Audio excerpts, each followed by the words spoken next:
my fear is that we are turning over so much of our agency to begin with, but Yeah. dare I say, our emotions to these non-human entities. And that's why I say things like I've got this tagline, heartbeats over haptics, because it's really tempting for people to just turn to an AI instance and ask it questions and ask it to help co-regulate their emotions or turn to it like a therapist because these are pattern seeking devices, right? They will tell you what you want to hear so that you keep using them. Yes. And my fear is that leaders are doing this now Yeah. because work is hard and life is hard. And if you were given a choice, it's not a judgment, it's just a human tendency. If you're given a choice to choose the shortest distance between 2 points, you will, right? Your brain will do this. It will say, I'm going to find a shortcut in the brain to make sense of something that doesn't make sense. And AI is that to the scale of a billion. Life's too short for bad coffee or bad leadership. I'm Lindsay Yellin, executive leadership coach, coffee enthusiast, and former ad VP turned believer in leading from a place of possibility. On Unfiltered Leadership, we skip the buzzwords and dig into the messy, human, and powerful side of leadership with real conversations and practical takeaways. Now grab your mug. Let's dive in. Hi, all. I am so happy that you're here, and I cannot wait to introduce you to my guest today, who is the brilliant Bill Kirst. He leads with so much heart and compassion and intention, unlike anyone that I've met. So we are lucky that we get his brilliance and his wisdom today. Let me tell you a little bit about Bill. Bill lives in the Pacific Northwest and works at the intersection of technology and humanity. He's a change leader, a poet, and the host of the Coffee and Change podcast, which is so, so good. He's dedicated to guiding others through transformation with empathy, creativity, and care. He's also an author. His latest book is Leading Change in the Era of AI, which explores how we stay human amid our generation's most disruptive shift. Together in our conversation, we dive into grief, dive into resilience and the courage to lead with compassion, even when the world feels fast and digital and disconnected, which it really does. There's so much wisdom and care and just like beautiful little nuggets for you guys all to collect. So grab your mug, cozy up. Here's Bill. Hello, good morning, Bill. It's so great to see you today. How are It you is great. doing? Great to be here with you, Lindsay. I appreciate it. I followed the homework assignment. I know. Let's show off our mugs for anyone watching. Tell me about yours. Okay, so it's quite a mug. It is quite a mug. It's got a lot going on, as you can see. Uh-huh. Uh-huh. I see minions. Yeah, we had some minions. We've got an opera house. We've got some trams and some buses.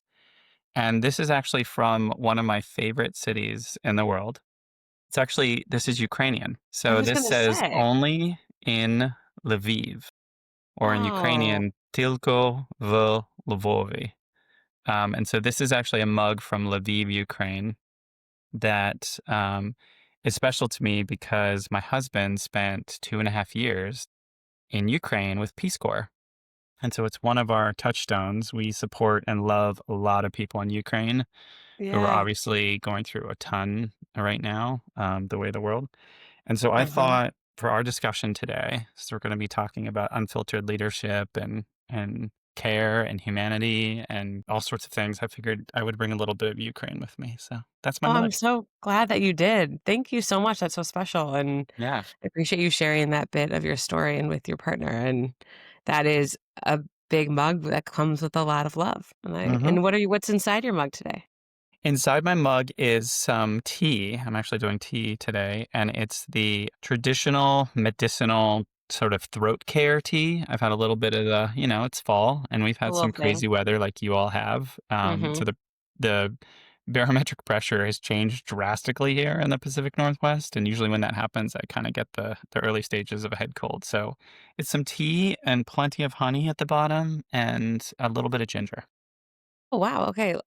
That sounds lovely. So, today for me, for those who aren't watching, I have a much smaller mug than yours, and I was looking for a mug that I actually like, one that maybe I got from Seattle, thinking Mm, it would bring one, but then I realized I don't have one from Seattle, and but I have so many from the Pacific Northwest. Yeah, So I brought one of my favorites that is got it from an artist at a show, a craft show. I forget the name of it in Portland, but she uses different color clays and forms like these beautiful kind of swirly mugs of different really beautiful natural colors. And I love it because it makes me feel very grounded because it's like of the ground of these like beautiful colors. So I am drinking some Earl Grey tea today.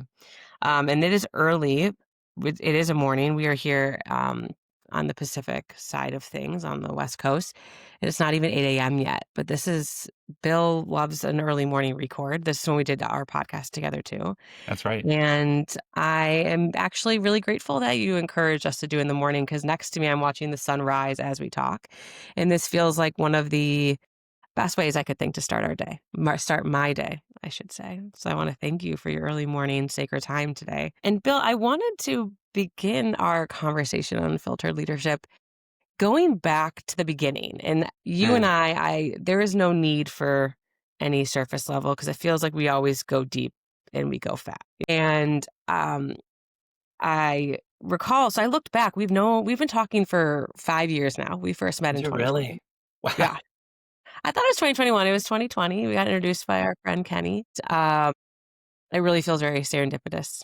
And I feel so grateful for that introduction and for our friendship. And I remember, I don't know if it was our first call or one of our first calls, we connected quite quickly on grief and Yes. our own grief experiences and kind of just, it was one of the first times I felt like I talked with somebody about grief in a way that was like very deep and all encompassing. And it felt like you deepened my understanding. And I wasn't really in a place yet where I was exploring my grief as fully as I do now.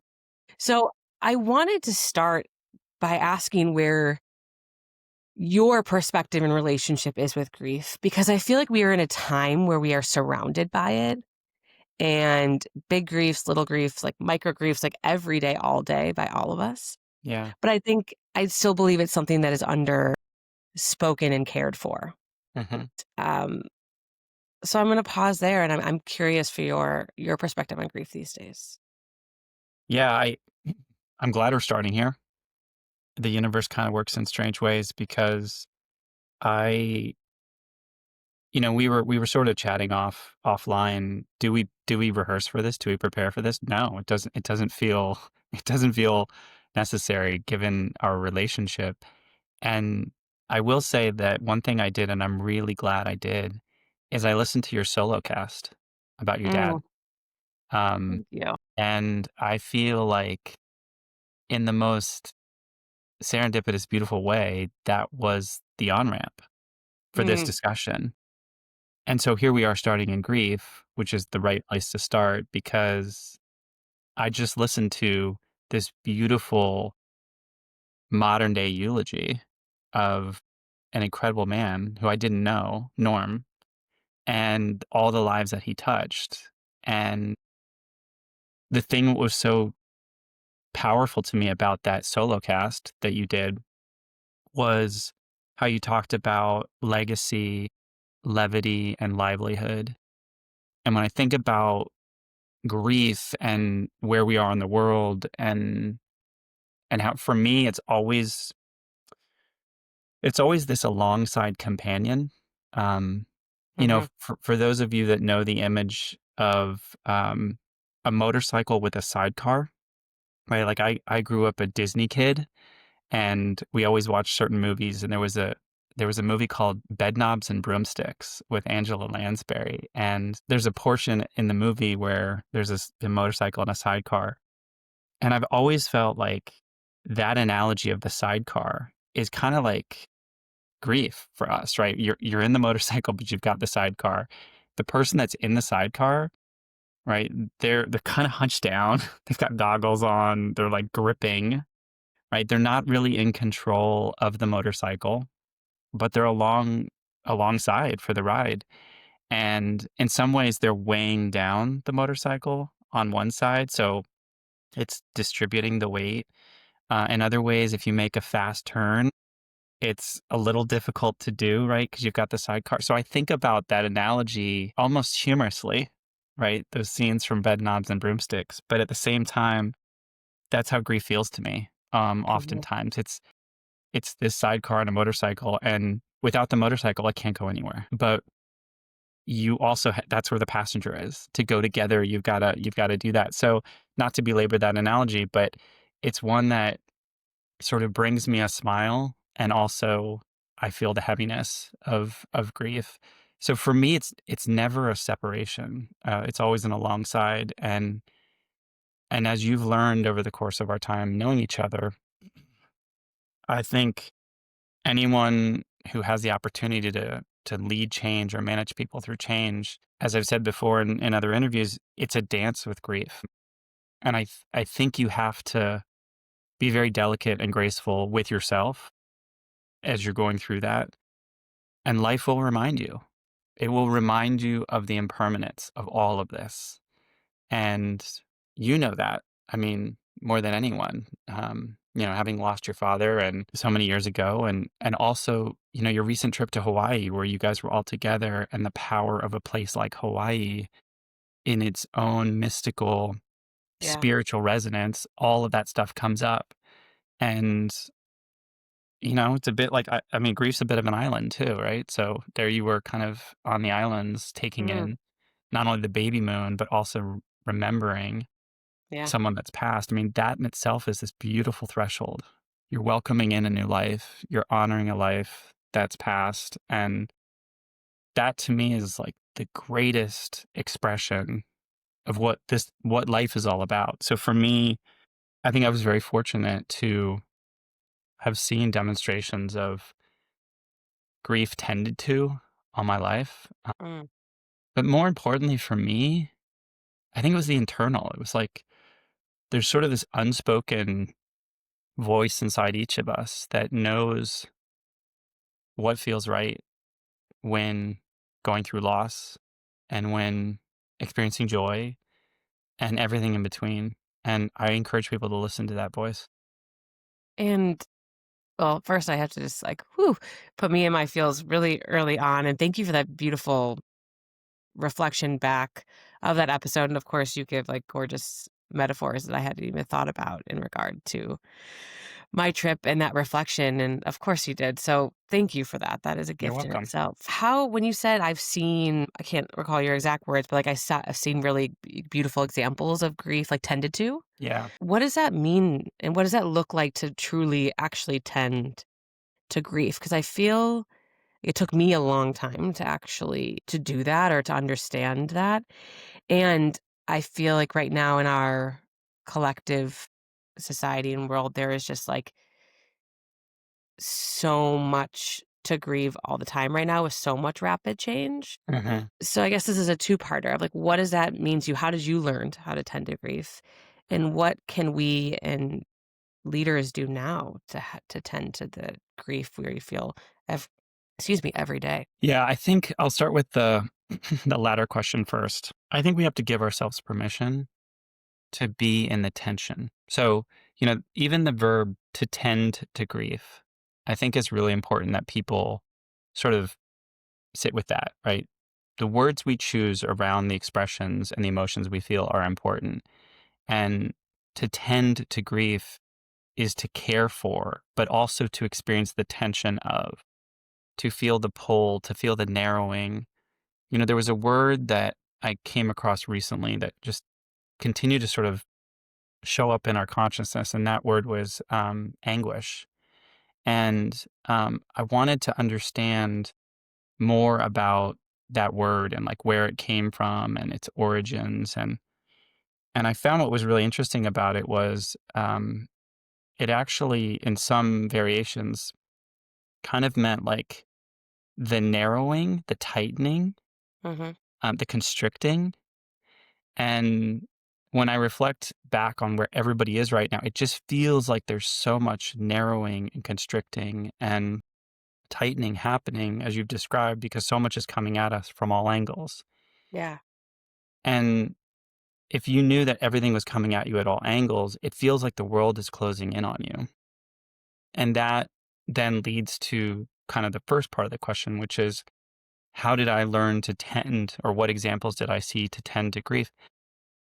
The answer is I didn't.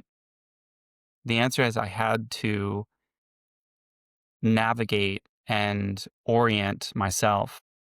So when you and I connected in 2020, it was shortly after the loss of my mother.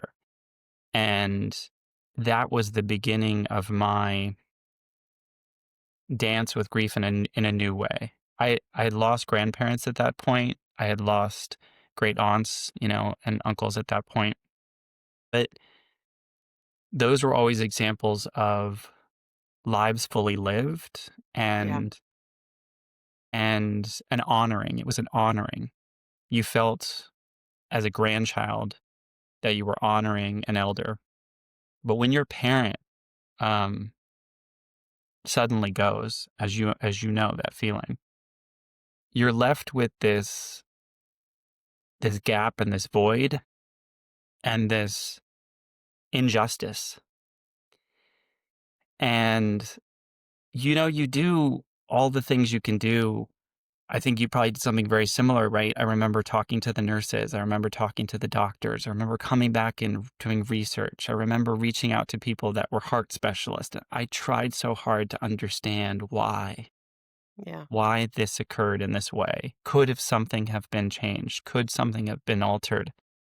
And the more I dug into that, the more I realized I was avoiding and I was trying to grasp onto some sort of answer for that which is unanswerable, which is loss and grief.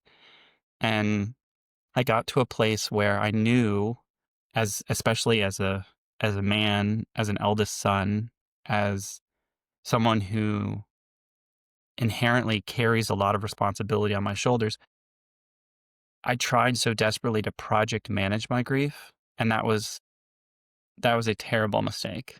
Um, but one I had to go through. I had to go through that to understand the detriment of that. And I found myself in places where I could truly let go and grieve outside the eyes of anyone early Yeah. on. And where was that? That was the shower. So I would go into the shower and I would just completely lose it. And it didn't matter because you could cry because there was water on all sides of you. And even if you came out of the shower and you were still a little teary eyed, you could just pass it off as, oh, it's just water on my face. And and what a shame that had to be, right? For me to sort of say, well, that's acceptable. So what I ended up doing was negotiating with myself and saying, this doesn't feel right. And how do you make this feel right? And what I had to do was I had to do something very rebellious, Lindsay. I had to sit with the fact that I knew that my window to access my mother posthumously, to remember her, to honor her, to feel her, that window is closing. The Mm. more I perfected the project management of the grief, the more I stood up as the eldest son and did the obligatory masculine, quote unquote. I don't agree with that, but the society assigned Yep. roles, the more that window closed. Yeah. And I got to a point shortly after Thanksgiving of that year where I said, I don't want this window to close. And I woke up one day and I pretty much closed my eyes and typed an email to my three bosses all the way up. And I didn't ask permission. I just stated, I'm taking all of December off because the window to my grief is closing. And I cannot go into the holiday season, the Christmas season, the New Year season. It will close and I worry that it won't open again. And Yeah. so uh, this is what I'm doing. And if it's a problem, then we'll make changes and I'll exit. But I need this for me. And that month was one of the greatest months for me because it's when the universe started to say, these are all the signs we've been trying to show you, but you've been so consumed and heads down and trying to perfect and trying to be everything to everyone that you've missed all the signs. And now that you're quiet and you're still and the laptop's off and the phone is away, you can hear the music, you can hear the birds, you can see these the light. I mean, you know this, right? The light comes through windows sometimes and you're like, how is that happening that this reflection is coming off the window, off a glass in the kitchen and there's a rainbow on your floor. And you're looking at it and you're like, the physics don't make sense. But that's in my case, Mary Ellen, in your case, that's norm, right? There's just these little reminders of you're looked after, you're okay, and it's okay to miss people. And it was in that month where I started to understand what it means to tend to grief, and you're never done. And I realized you get to be a student again in life, and you get to be delighted and surprised and scared. And that began a whole different journey with me for myself, for my family, for my friends, for people that I got to meet like you, all because I did something extremely vulnerable, extremely courageous, and very rebellious. And that's Yeah. how I began to tend to grief. I know it's not going to be the same for every single person, but it starts with doing something incredibly rebellious. And that's saying, I deserve, I have permission, and I'm giving myself grace to mourn, to experience loss, to set boundaries, Hmm. to understand who I am with, beyond, and because of this loss. Yeah. Thank you for sharing your story. I remember when you were taking that time and Mhm. us talking afterwards, but it's so beautiful to hear it reflected back, you know, nearly 5 years later.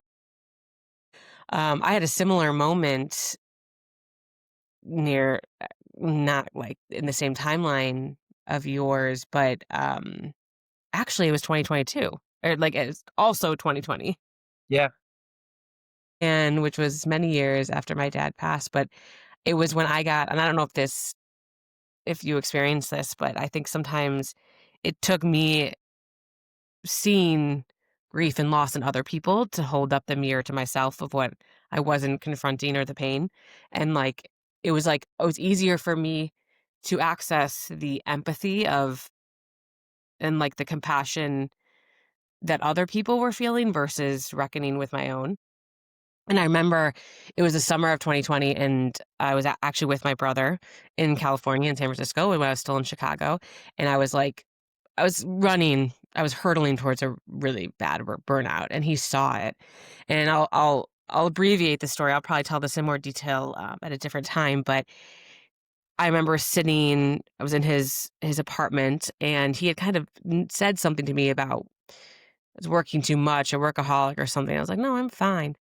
And I was doing coaching, I was working very hard in the advertising world, and I got a call that day from one of my best friends, very close friends, partners, and telling me that their sibling had passed away. And it and I they had called me to call our other friends, to be the Yeah. one to share the news. Yeah. And it like, I'm in the middle, I'm running a million miles an hour trying to do all the things. It it crippled me. Like I just I can't remember if I called the other friends or not, but I remember walking out of the bedroom where I was working to my Mm. brother who was on the couch, and I just started bawling, and I was like, "Oh my god." It was like I had a breakdown that I had ever had before. And he was just like and he was like, "You need to tell your boss right now that you can't work anymore today." And I did. I had an incredible boss at the time. I had to just step out of everything for the day. And my brother ultimately ended up, and he's done a lot more work and had at the time on grief than I had. Um, and we just talked a lot. And ultimately we came to a place of, he's like, you need to create more space to gain the clarity and the connection that you're looking for. Cause I was also reckoning with, do I stay in corporate? Do I go into Sure. coaching? What do I do? So there's a lot of things coming to head at once, but I and then that led to me taking not a whole month, but over 2 weeks off, and I went to the middle of the mountains of Asheville and then the beaches of South Carolina, and it was felt like it was the first time, probably for as long as I could remember, at least definitely before my dad passed, before life got, a whole different coloring, um, where I just was able to be fully with myself and do so much self exploration and deep thinking. And exactly like you said, hear the birds sing and the water rushing and jumping into the cold rivers and feeling all that life has to offer that before I think I had numbed myself to or had been ignoring for many different reasons. And it was similar kind of awakening that then set off the chain events of where I am today and seeking different level of support and grief confrontation that and I don't know if confrontation maybe just um what's the word I want? Almost like um intertwining, you know, that I hadn't had before. And it also felt like it gave me the permission. Like I spent, I think probably the first 9, 10 years never crying, at least not publicly to Uh-huh. people, um, at all.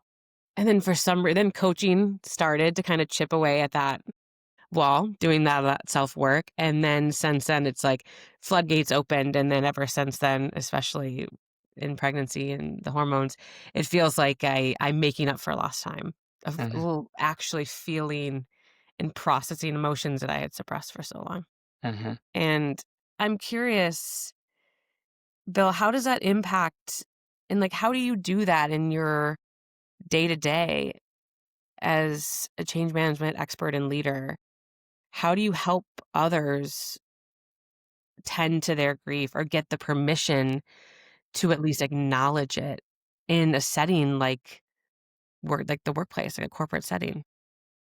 I think the first step is to listen, to really listen and to observe and attune. That's another word I would use very intentionally, attunement, Hmm. because this isn't this is still not an acceptable thing in our society, in our workplace. And that really upsets me. That angers me. I mean, there was once a point in our lives, way before all this industrial complex stuff, that rituals of grieving were paramount. I mean, they reminded us who we were.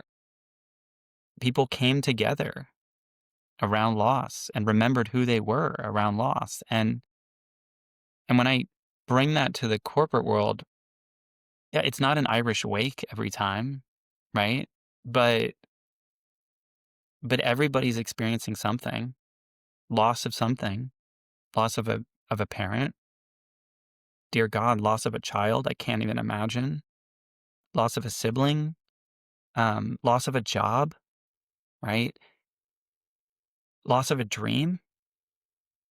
I mean, loss is everywhere around us, and I think it took a bit of courage and bravery to be the first one, especially during COVID. 2020 opened a lot for us to be able to say, I'm going to put something in this virtual space, and it's going to start with, I'm not okay. Is anybody else feeling this? We can't forget that we used to watch news cycles every night with thousands of people dying. I mean, this is not that long ago. And in some ways, it feels very distant because it's been made to feel distant. But that awakens something in all of us. I think it awakens something that is truer to us than we know, which is there's these rituals of loss and these rituals of life. And there's these sort of graduations of our stages of life. And we think it's all, childhood and then adolescence and then adulthood and then retirement. And we're like, that's way too simplified, way too boxed in. And it's in between those stages, I believe, that we like get to meet ourselves over and over and over again. And grief is your greatest teacher to remind you who you are. Yeah. But if we keep running away from it, then you're literally running away from like who you are and who you're meant to be. I believe that this opened up so much creativity in me. It it opened up the floodgates for possibility, for poetry, for creativity, for connection. And so in the corporate world, I start by listening, and I start by observing, even in virtual spaces. You can see it. I mean, Hmm. like little nudges, little body language, tone, hesitation. I leave a lot of space for people to be discomforted by the silence, and I don't mean that in a way to make people feel uncomfortable on purpose, but we've gotten to a place where silence is almost unacceptable in this world, and Yeah. I'm a believer that silence is one of the greatest gifts you can grant yourself because it's oftentimes where those unconscious knowings surface, but you have to get really quiet for a long time before you can access that. And it's from that place that sometimes the greatest innovations come, the greatest inventions come. And if we can afford a little bit of that in the workplace, I believe we can do so much more transformation. I mean, I might call it healing, others might call it transformation, call it what you want. I'm here to unblock the things that are blocking people from being their full, divine, gifted, purposeful selves. And whatever that looks like, if that's something more corporate versus personal, okay, great. I'm here to unblock it. If it's something more personal versus corporate, great. I'm here to unblock it. I'm sure you can relate. Yeah. Uh, and all that you're saying is like, oh, that's exactly, yeah, that's what we do in coach. Like that's skill in coaching that we are taught and leverage to be able to get to those depths to figure out what is getting in the way of potential, of acknowledgement, of growth, or whatever it might be. And I'm really curious to get your take on something as we're talking about, navigating change in corporate and like what's getting in the way. Um, I'll never forget, I heard years ago Brene Brown say something that people are often really resistant to change or really struggling with change because they're often afraid of being irrelevant, and like irrelevancy is a big part of it. And I've always wondered your take of, do you agree with that, or what is it that often is behind a lot of that resistance and struggle of change? I love Brené's work. I have for a long time. I've been a student of her work. I've pretty much read every book up until the most recent one. I haven't read that one yet, but um, I would I would slightly evolve it a little bit just from my perspective.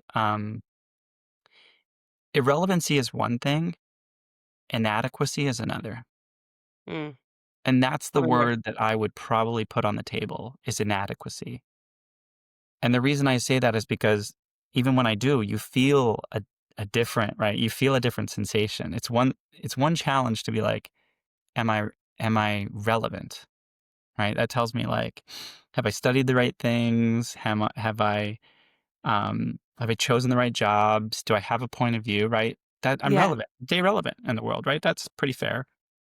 But it's another to ask the question, am I adequate? Am I enough? And what do you feel creates adequacy? I think it's a really potent mixture of agency, Hmm. autonomy, belief, purpose. Yeah.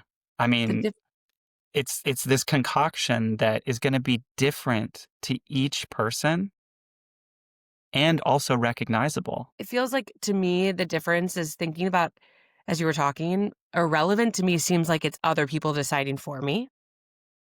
It's other people focused, and I don't have a lot of say, so it triggers defensiveness, and it triggers, yeah, it's a lot of fear, and it's like, I don't have control here, where adequacy is more driven by self-belief and empowerment and taking advantage of opportunity and rising to an occasion versus leaving it up to others. Yeah. I think that distinction is really powerful, which gets to the heart of where the resistance comes from, right? You can be relevant to the nines, but if you don't feel adequate, does it matter? Mm, You you're might right. resist anyway, right? If this Yeah. change is coming and you've got every certification and you've had all the right jobs and you've done all the right things climbing the ladder, but all of a sudden you don't feel you have agency or autonomy or purpose or reasoning, your resistance is going to go up. And the interesting thing about all those things I've listed, those are free. Like they're right here. They're free, but not necessarily easy. Not always And accessible, yeah. uh-huh. And I'm what that stirs in me is the idea of resilience, and resilience as well as, courage. And but what do you notice in your position, the difference between the leaders or those you're working with that show strong resilience and self-adequacy versus those that maybe struggle with it? I think the first thing I noticed is vulnerability, and this is really where it comes down to what Brené has said for years is, sometimes the first thing you have to do to be resilient, and I remind people of this definition. We oftentimes forget that resilience is first about stepping back to then step forward. The analogy I give people is like if I'm going to ask you to run a race, right, to get on the starting block, what's the first thing you're going to do? Whether you know it or not, instinctually, you're going to take one of your legs and you're going to put it behind you. You're going to plant your leg. And we forget that step. We think, oh, resilience is all about the pushing forward, right? You're in the race, you got to keep going. But your first step is to step back, to plant your foot. And what that looks like for leaders is to say things like, I don't have all the answers. Let's figure this out together. Or more importantly, how about we find out what our stance is? How about we come to a common definition of what the ground is? Like, are we running on clay? Are we running on turf? Are we running on wet grass? Like, it all changes the dynamic in which we pursue, or run or do this resilience piece. And that vulnerability starts with asking a question and leaving space for the answers and not having to put it all on yourself as a leader. It's not too different than our dance with grief, right? No. I project managed my way through it because I felt I had to be that leader. In your case, you you focused and you worked and you drove and you numbed because you Mhm. felt like that's the leadership that the world needs right now from me. And in both cases, both our cases, we got to a place where our body said to us, this can't this can't persist. No. For our And longevity, it can't persist. no, and it goes back also to the power of the silence and being comfortable with silence and space and letting go of control. And in a time where there is so much uncertainty, because I talk to leaders, and one of the things the leaders I talk to, I talk about this a lot and across different episodes, but is that there is just so much unknown that they are constantly having to navigate their teams and themselves through uncertainty. And as they're navigating their teams, they don't have much ground to stand on either. So how do Yes. they support them while they are also kind of floating in the unknown? And I think one of the greatest acts of resilience we can do now is finding comfort, or you're finding stability despite the uncertainty. And that comes with being comfortable in that gray space and that unknown, and not trying to grasp at any possible thing that you can control or predict or any answer that you can give, but instead just being with. It's almost like leaning in to the humanity. Yeah. um, and the togetherness and the collective connection in time of so much uncertainty, because that's really truly all that you do have. Not all that you have, but it's certainly the most powerful. And think about the name of Brené's latest book, Strong Ground, Yes. right? I mean, if that's not literally saying, take the time to find what makes the ground stronger for you. Mhm. People are seeking permission for this, but you're the one you're waiting on. Yeah. Yeah. And I think leaders often think, and I'm sure you encounter this, that everyone's looking to you and they expect you to have the answers, or they want you to have the answers, or maybe they want them you, but that's what they need from you. And it's like that might be how the expression is coming, because that's what is accessible for them and the natural thing to ask. But really what they're looking for is to not feel alone in the uncertainty.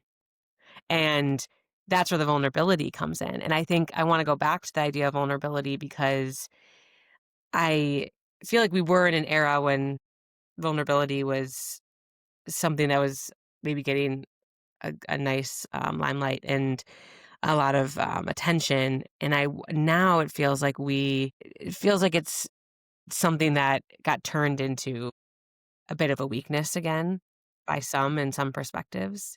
And I'm curious what you encounter and if you are seeing leaders continuing to lean into it and embrace vulnerability when navigating all this change, or if you're noticing a little bit of like backtracking from the I, progress. I definitely see the backtracking. I've felt it for a number of years. I think it's now gotten to the point, dangerously so, where it's vilified. And Yeah. that is really concerning to me. And it causes me to have to speak up and speak out more. And I'm very conscious of my access and my exposure, but I'm also very conscious of my journey and my pathway to get here. I can't sit by while people's vulnerability is vilified. It's just it's just not in me. I can't let it happen. And so I speak out. And I'm aware that as such, I'm taking a risk. But at the end of the day, I have to put my head on my pillow and be able to fall asleep with no regrets. Yes. And I wish that for everyone. But what I see is there are a lot of leaders that are still struggling with this. I see a lot of leaders that are pressurized to make decisions that they don't agree with, that do not align to their values, and certainly they're not standing in their convictions. And so if I can do that and model that, even at my own behest or risk, I'll continue to do that because I needed that years ago. You Yes. needed that years ago, and it wasn't modeled for us. The only way change happens in a sustainable, accessible, approachable way is if it's modeled for us, especially in this time of uncertainty and ambiguity. Yeah. And that actually sparks something that I know you talk about in your book, Hmm. Leading Change in the Era of AI, which congratulations. Thank you. Um, but you talk about the need for compassionate leadership and leaders who lead from a place of compassion. And it feels like such a like, of course we do to counteract maybe um, you might correct me on this, but like maybe the lack of compassion or humanity that can come from the AI side of things that we have to Hmm. counterbalance. But can you talk a little bit more about where you feel the greatest risk is if we continue to lose compassion in our leadership, especially as we're reckoning with all the change with AI? Yeah, I mean, I'm reminded that the word compassion means to suffer with. Hmm. And I hope we don't forget that. I hope we don't forget that it means to literally get into the thick of it with another human and say, I'm in this with you. It sucks. It hurts. I'm going to be there with you. We're going to cry together. We're going to laugh together. We're going to slog through this together. That's what compassion is. Yeah. And my fear is that we are turning over so much of our agency to begin with, but dare I say, our emotions to these non human entities. And that's why I say things like I've got this tagline, heartbeats over haptics, because it's really tempting for people to just turn to an AI instance and ask it questions and ask it to help co regulate their emotions or turn to it like a therapist because these are pattern seeking devices, right? They will tell you what you want to hear so that you keep using them. Yes. And my fear is that leaders are doing this now Yeah. because work is hard and life is hard. And if you are given a choice, it's not a judgment, it's just a human tendency. If you're given a choice to choose the shortest distance between 2 points, you will, right? Your brain will do this. It will say, I'm going to find a shortcut in the brain to make sense of something that doesn't make sense. And AI is that to the scale of a billion. Yeah. And that terrifies me because we're going to find ourselves on the other side of this, and we're not going to know or remember what compassion felt like, what anguish felt like, what grief felt like. And we see it. We see it through the imagery that's being made, the videos that are being made, the Sora 2 stuff. I mean, look in any headline these days. And I challenge you to find the root to our dignity Yeah. and our compassion. And it's there and it's under fire and it's being challenged, which is why I wrote the book. And it's a collection of love letters to humanity because I Mm. wanted to give people a reason to stand up and say, this doesn't feel right. But they couldn't find the words. Yeah. Now they have the words. And Yeah. it's been a real honor, especially with young people that have reached out to me to say, thank you for writing this because I felt this, but I Yes. didn't feel I could say it. Yeah.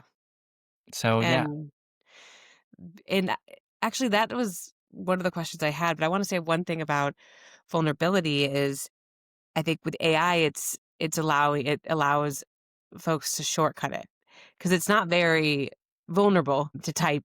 Maybe you're having a little bit of self-confrontation or like self-vulnerability of having to type something or acknowledge something and out loud. But you're not actually it's not being used as a form of connection. It's just, being a shortcut, as you say. So it's our way of getting around the need or the impact and purpose of being vulnerable, especially in leadership.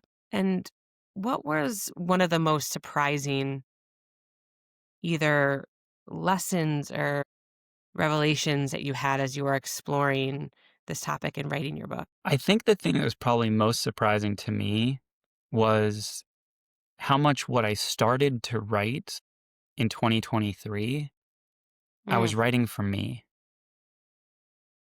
And I took a risk and I just put it out there. And more importantly, most of the things I was writing were these big, meaty, open ended questions that didn't have answers. I knew they weren't going to have answers. But more importantly, I felt it's the difference here. I felt that it would stir something in somebody who was reading it and also that would raise a question in them. And yeah, that was enough for me. yeah. And as I Once again, comfort navigated, with the silence, yeah, right?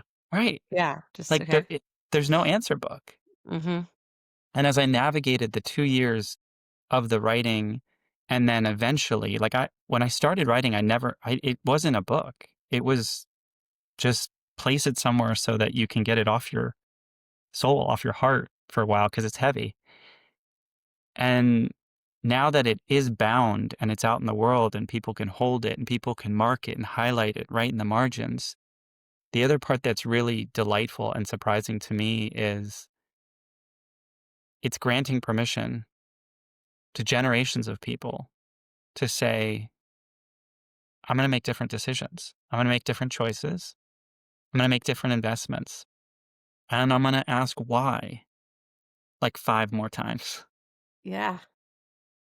It is giving people permission to navigate a time that is resisting the humanity to lean into it even more so.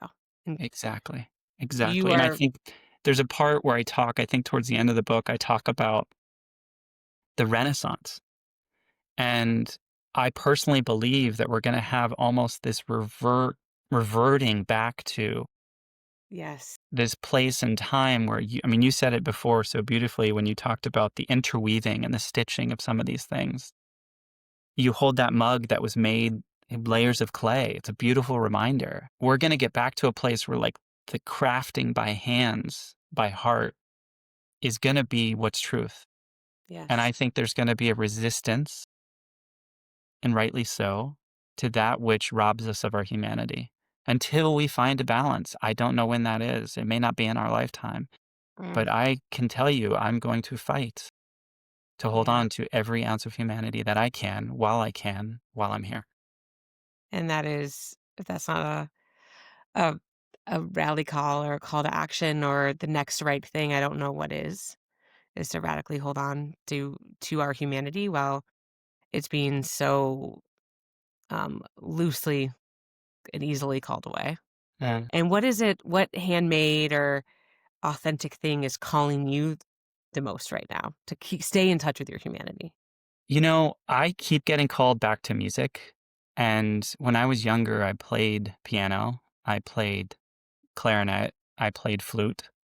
And last year, my husband bought me a keyboard, and I've been sitting at the keyboard. I need to get back to it. And the thing which is so beautiful is, again, it's the mystery of how your fingers hover over these keys. Sometimes they're ivory, sometimes they're plastic, depending on what you have as your instrument. But there's this mystery in me that says music is coming through me. And I've done so much writing, and I've done so much lyric writing and poetry, and I've got pages for days of songs, and I'm feeling very called to craft with melody and music. And I hear these melodies in my mind, and I'm inspired by, the penultimates like Taylor Swift, who literally just grab their phone and mumble or hum Yeah. into their, and then it turns into these wonderful masterpieces that we know.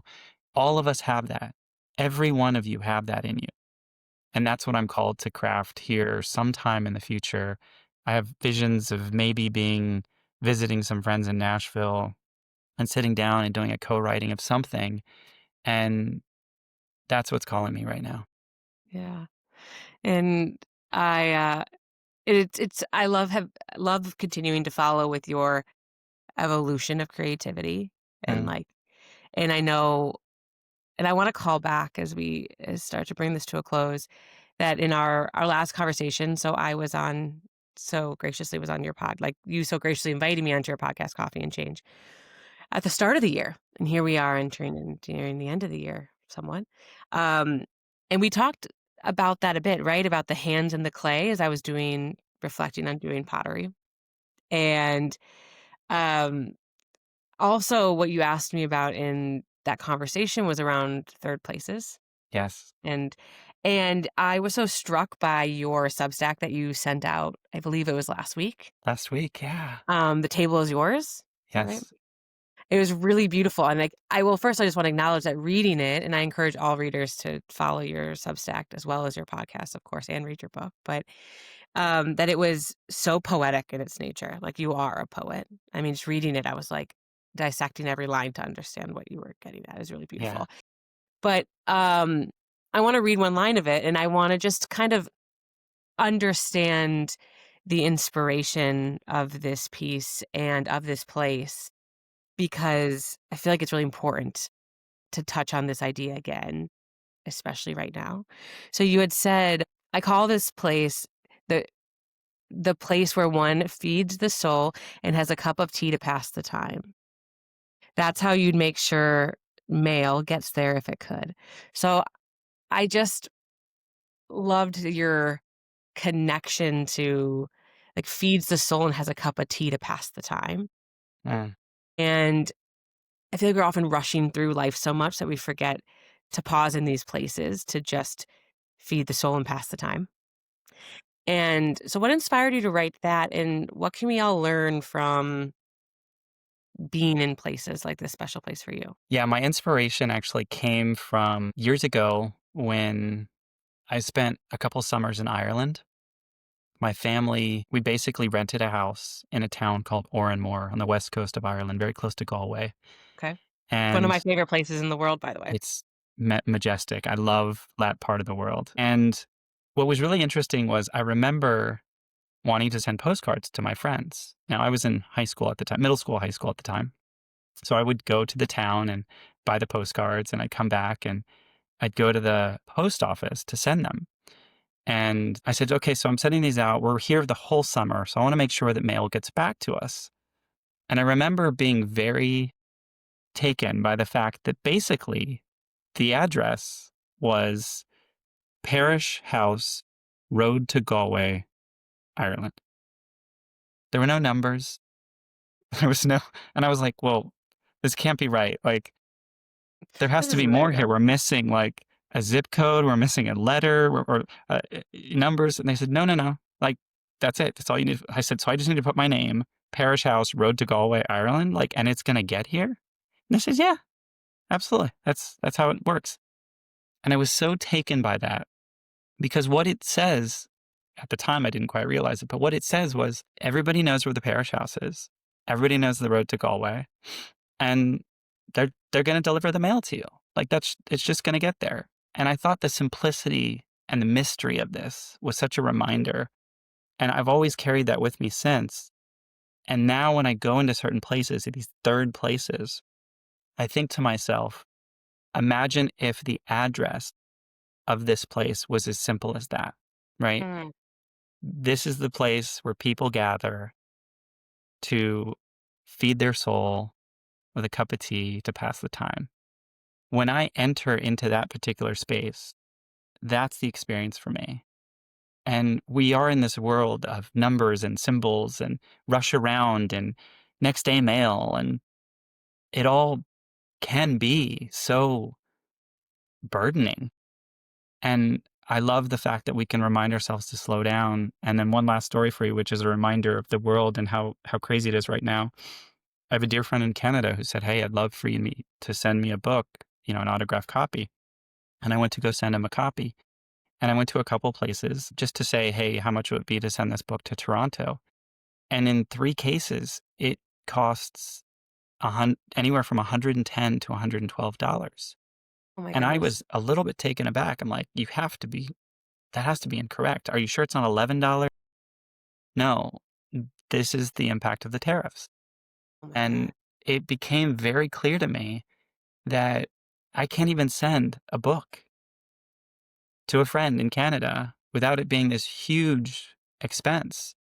And my heart broke a little bit because there's all these things that are being put in place that are disconnecting us. Yes. And yeah, he can buy the book on Amazon in Canada, but the one I wrote with the inscription probably won't get to him until I meet him. Yeah. And I I think to myself, that doesn't feel right. No. And I thought of that And in that moment too. yeah, that's really beautiful, and but also makes my heart hurt because I feel that and see that Uh-huh.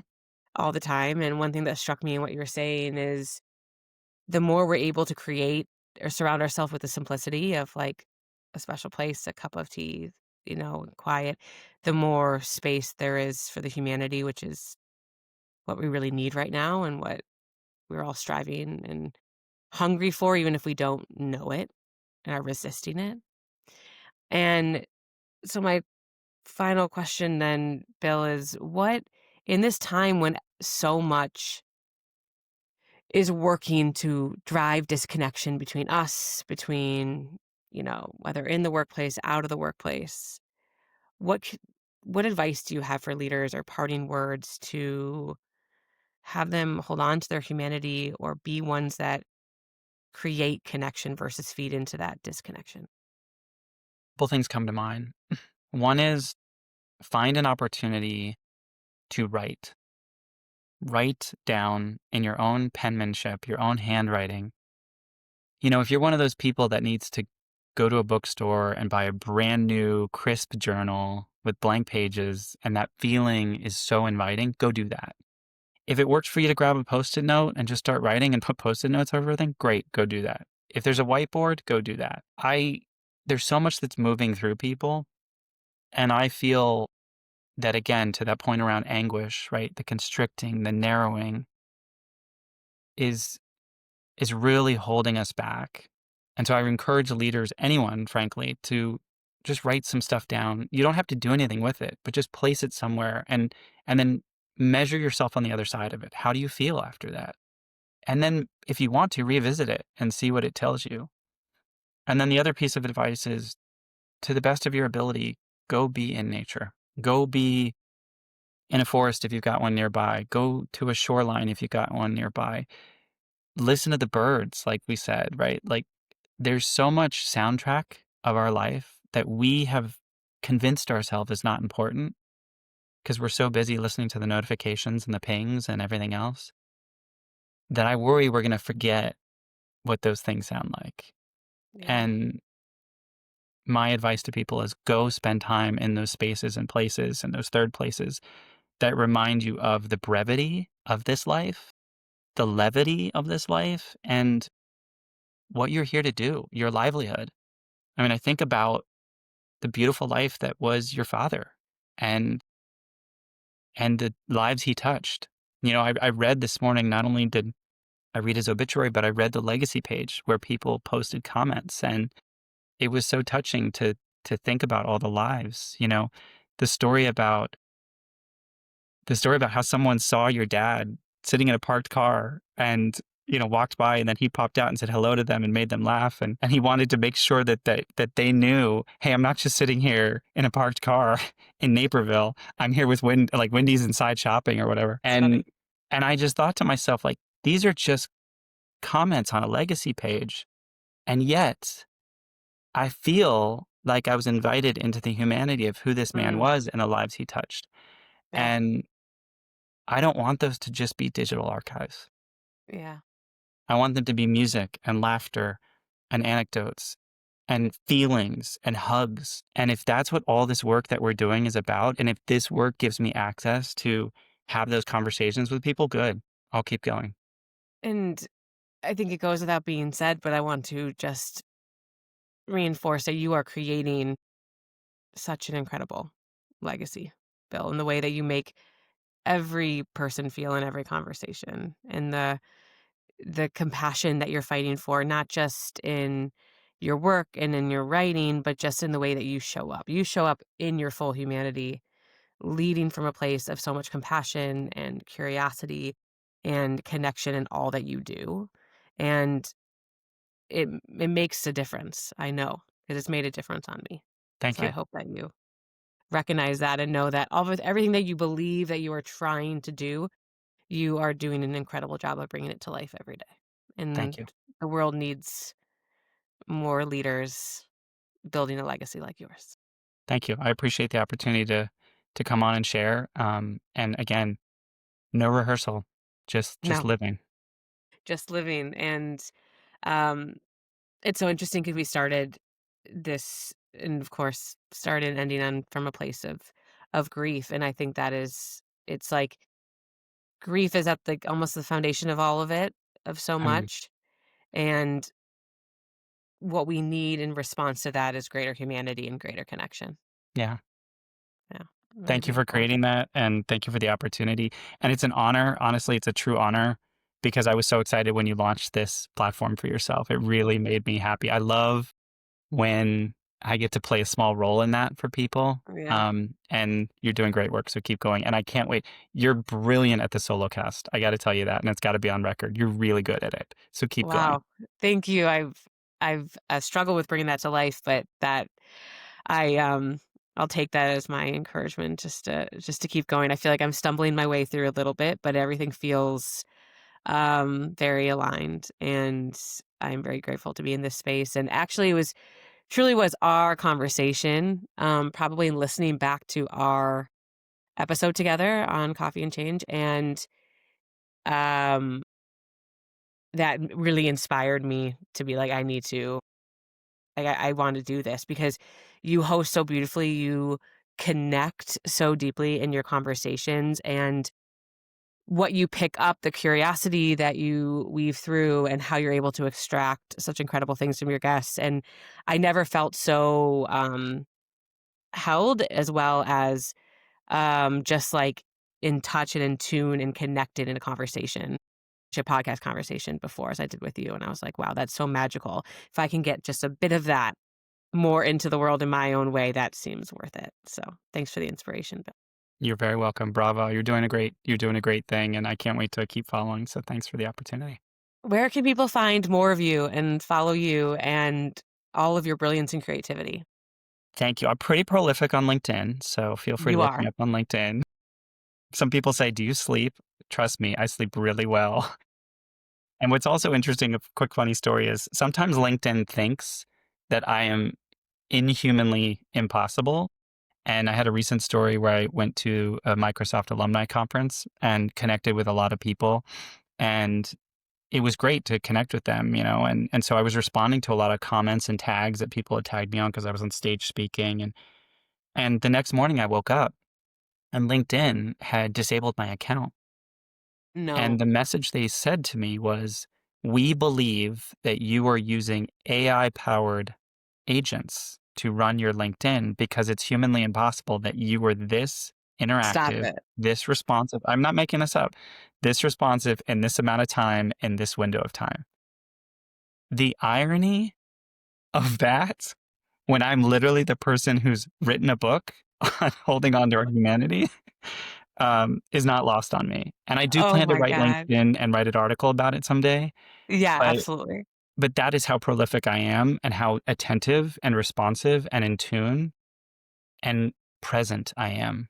And that's what's so ironic about that whole experience was there are people out there using these agents. I'm not one of them at all. And yet I was accused of it. So Yeah.